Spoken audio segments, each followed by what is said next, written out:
They're traumatised and vulnerable. Children living in a conflict zone are often totally dependent on aid agencies and peacekeepers. But a tiny number of those who should be helping are abusing. Wherever you've got a situation of crisis, you've got local communities utterly powerless, dependent on outsiders for food, protection. That's where you're going to have the risk of a tiny proportion of perpetrators carrying out this abuse. Save the Children spoke to hundreds of children in Ivory Coast, southern Sudan and Haiti. Their findings are disturbing. They say children as young as 6 have been forced to have sex with aid workers or peacekeepers in return for food and money. Others talk of rape and trafficking of children for sex.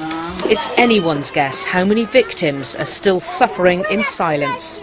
In order to stop the underreporting, to give children and their families the confidence to come forward and report when there has been an abuse, we need a global watchdog and local safe mechanisms at the country level where children and their families can come forward and safely report the cases without fear of reprisal.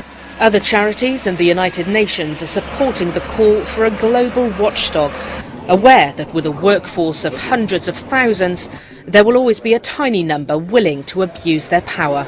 We do not believe that it is plausible for anyone to claim they do not know what the standard is.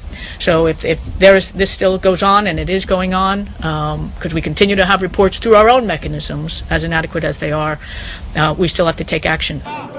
The abuse is shocking, but not new.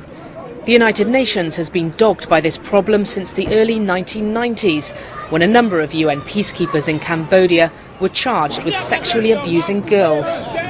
Similar cases emerged in Congo in recent years. The hope now is if all major aid agencies and the United Nations join in vetting volunteers and peacekeepers, the world's most vulnerable will be safer from abuse. Paula Hancock's CNN London.